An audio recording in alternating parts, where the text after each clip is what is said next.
The old man who sold my dad our patch of land warned him. He was a Ute elder, his face a roadmap of wrinkles carved by the relentless Utah sun. He didn't look my father in the eye. Instead, he stared out at the dusty expanse, at the distant brooding mesa that loomed over the basin like a silent, stone-faced god. "You're close," he'd said, his voice a dry rasp like cicada shells. "Too close."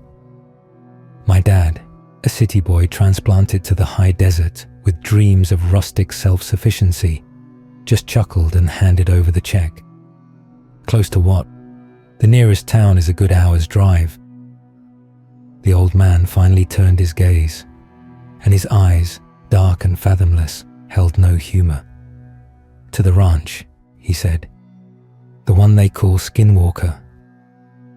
That was the first time I heard the name. I was 7. I didn't know what it meant, but I felt the weight of it in the sudden chill that snaked down my spine, a cold that had nothing to do with the evening air. We built our house from the ground up, a small, sturdy homestead on the edge of nowhere. And for the most part, life was good.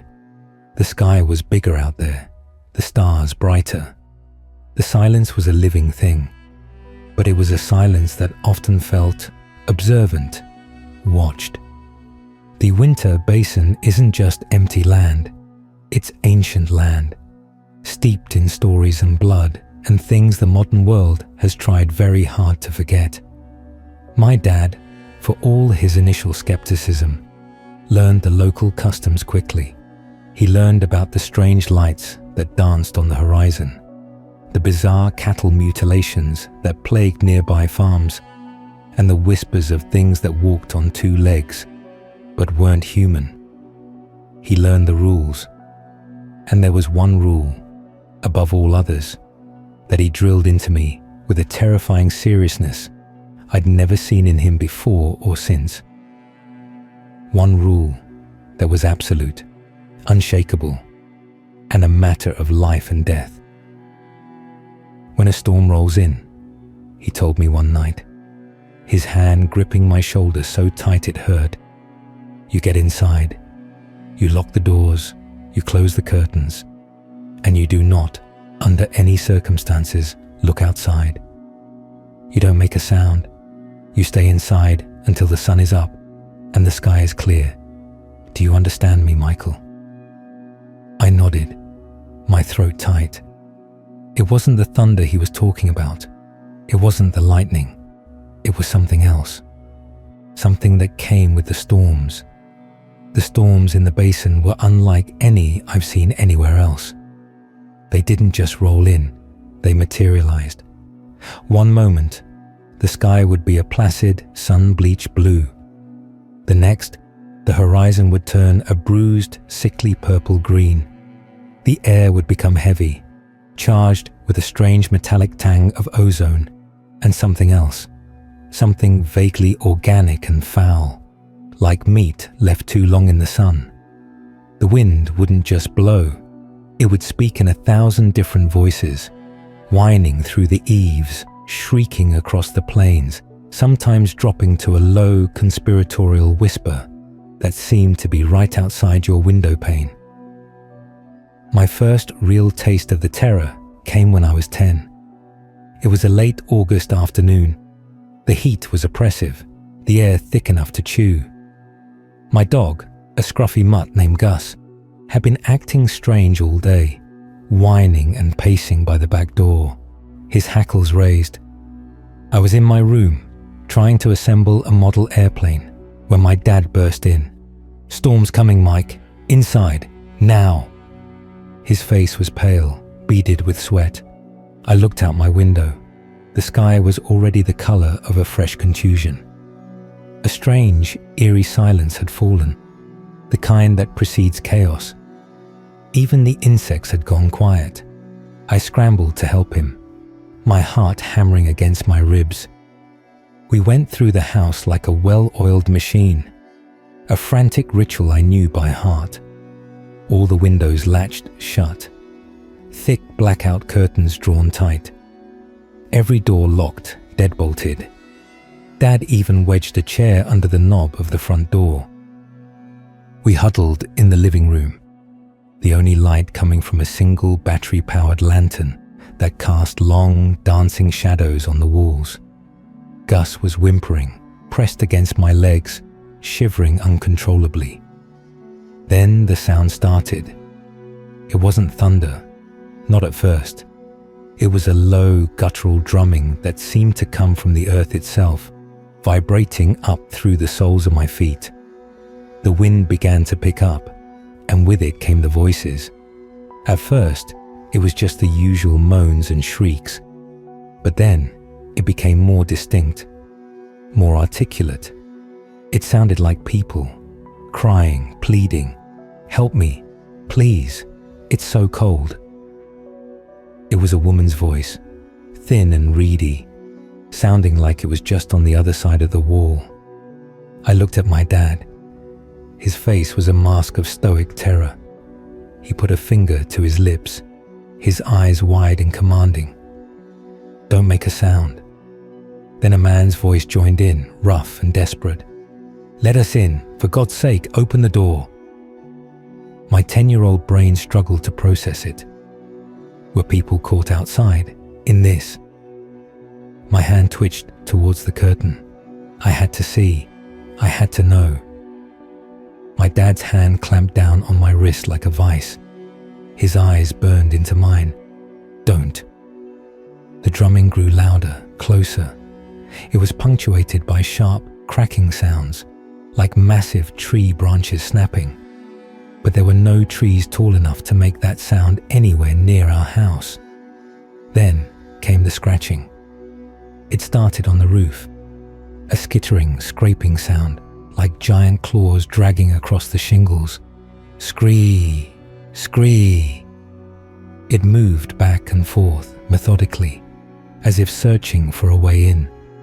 Gus let out a low, choked growl, his body trembling so hard I thought he might convulse. The voices outside grew more frantic, more cunning. They started using my name. "Michael, we know you're in there, kiddo. Your dad's being silly. Just open the door." It was a new voice, friendly and wheedling. It sounded a lot like Mr. Henderson, our neighbor from 5 miles down the road.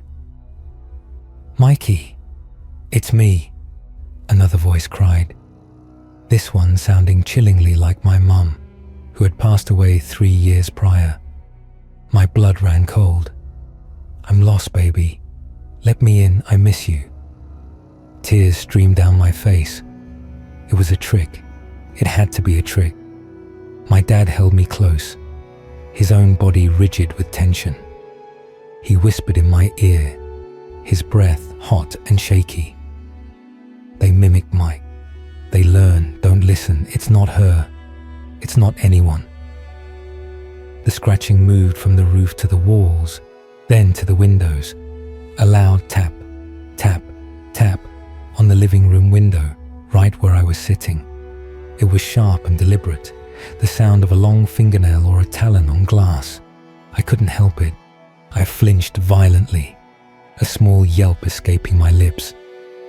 The tapping stopped. A profound silence fell outside. Even the wind seemed to hold its breath. And then a low chuckle. It was deep and resonant and utterly devoid of anything resembling human warmth. It was the most terrifying sound I have ever heard. It was the sound of a predator that knew it had been noticed. The rest of the night was a blur of similar horrors. The sound of something heavy throwing itself against the front door, making the wood groan and the chair beneath the knob skid a few inches. The smell that seeped in from under the door frames, that same coppery, rotten meat smell. Only now it was mixed with the scent of wet soil and something acrid, like burnt hair. We stayed like that for what felt like an eternity, father and son, prisoners in our own home, waiting for the sun. When dawn finally broke, the silence that followed was more deafening than the storm itself. Dad waited a full hour after the first rays of light hit the curtains before he even moved. He unwedged the chair, unlocked the deadbolts, and slowly, cautiously, opened the front door. The world outside was pristine. The sky was a brilliant, cloudless blue. The air was clean and fresh. There was no sign of a storm, no puddles, no broken branches, not even a single blade of grass out of place. It was as if the entire night had been a collective hallucination, except for the marks.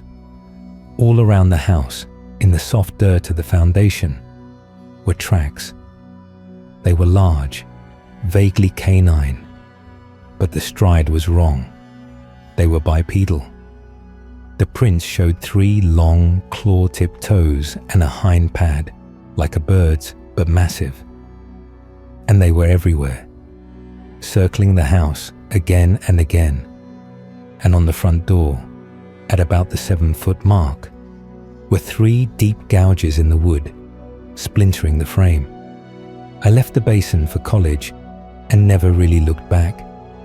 The memories were too sharp, the fear too deeply ingrained. Dad sold the place a few years later and moved to Arizona. We never talked about those nights. We didn't have to. It was a shared trauma, a dark secret that lived in the space between our words. Years passed. I got a job, got married, had a kid of my own. I told myself the stories were just that, stories. The overactive imagination of a lonely kid in the desert, amplified by local folklore. Skinwalkers, the ranch. It was all just campfire talk, right? A way to spook the tourists. Then, last month, I got the call. My dad had passed away. A heart attack, peaceful in his sleep. While sorting through his effects, I found an old, leather-bound journal. His journal. Most of it was mundane stuff. Notes on irrigation, crop yields, fixing the generator. But the last few pages were different. The handwriting was shaky, hurried. He wrote about the storms. He wrote about the things he'd seen on the rare occasions he dared to peek through a crack in the curtains. Tall, he wrote. Impossibly tall and thin. The joints bend the wrong way. It moves too fast, jerky, like a film reel with missing frames. Sometimes it crawls on all fours. Other times it stands on 2 legs, silhouetted against the lightning. God, the eyes. They don't reflect light. They drink it. But the last entry was the one that froze my soul. It was dated the night before he died. Storm coming tonight. A big one. It's been quiet for so long, I thought maybe they'd forgotten us. But I saw one at the edge of the property at dusk, just watching the house.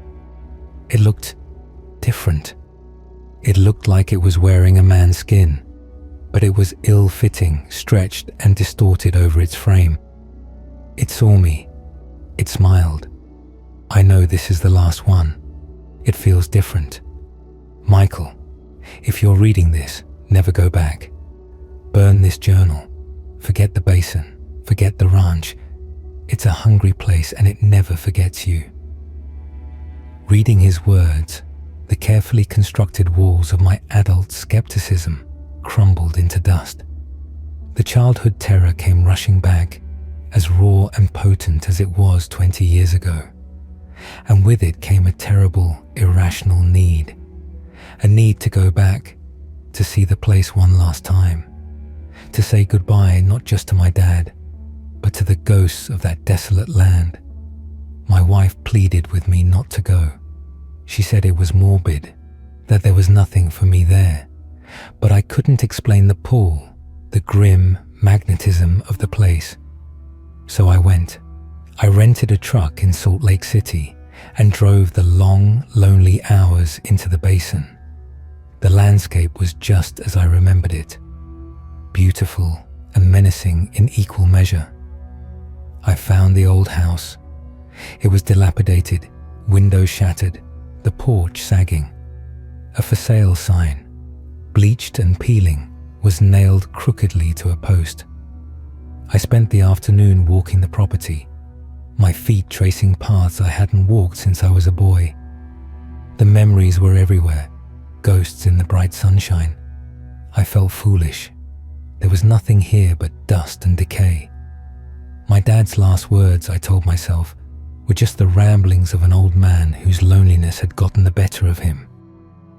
As dusk began to settle, tinting the sky in shades of orange and pink, I noticed the change. The same change I remembered from my childhood. The sudden, unnatural stillness. The way the air grew thick and heavy. The insects went silent. On the western horizon, a bruise was forming. A sickening greenish-purple stain that was spreading with terrifying speed. My blood turned to ice.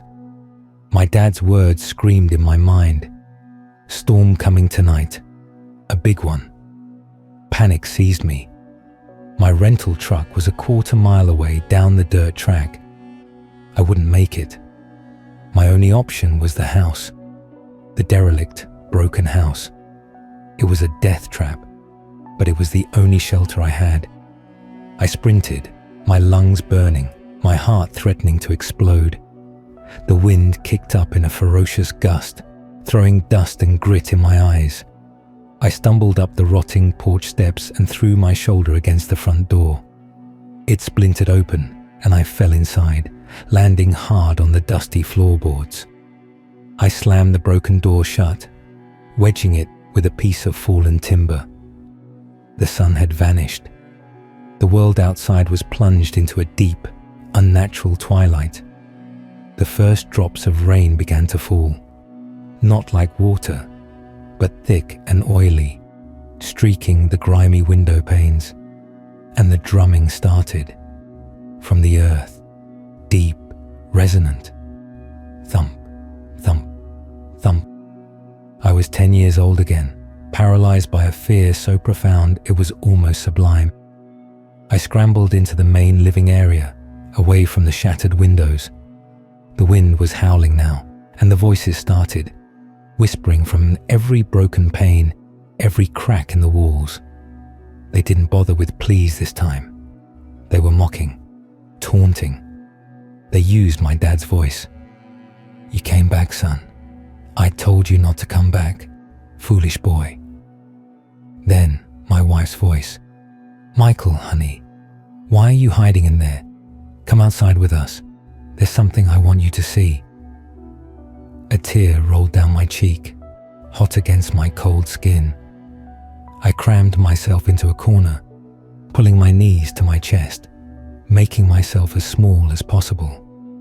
The scratching started on the roof, louder than I ever remembered, a sound of industrial machinery grinding against bone. Then, a new sound, the crunch of shattered glass in the kitchen. My heart stopped. It was inside. Silence. The wind died down. The drumming stopped. There was only the sound of my own ragged breathing and the drip, drip, drip of the oily rain coming through the broken roof, and a slow, wet, dragging sound from the kitchen. Shh. Clop. Shh. Clop. The sound of something heavy and lame being pulled across the linoleum. The smell hit me next. The foul, cloying stench of rot and wet fur and ozone, so thick it made my gorge rise. I clamped a hand over my mouth, trying to stifle the sound of my own retching. A shadow fell across the doorway from the hall. It was tall, so tall its head was lost in the gloom of the ceiling. Its frame was skeletal, a thing of impossible angles and stretched sinew. It unfolded itself into the room, its movements disjointed and spidery. It was wearing something, a skin, a human skin, I realized with a wave of nauseating horror.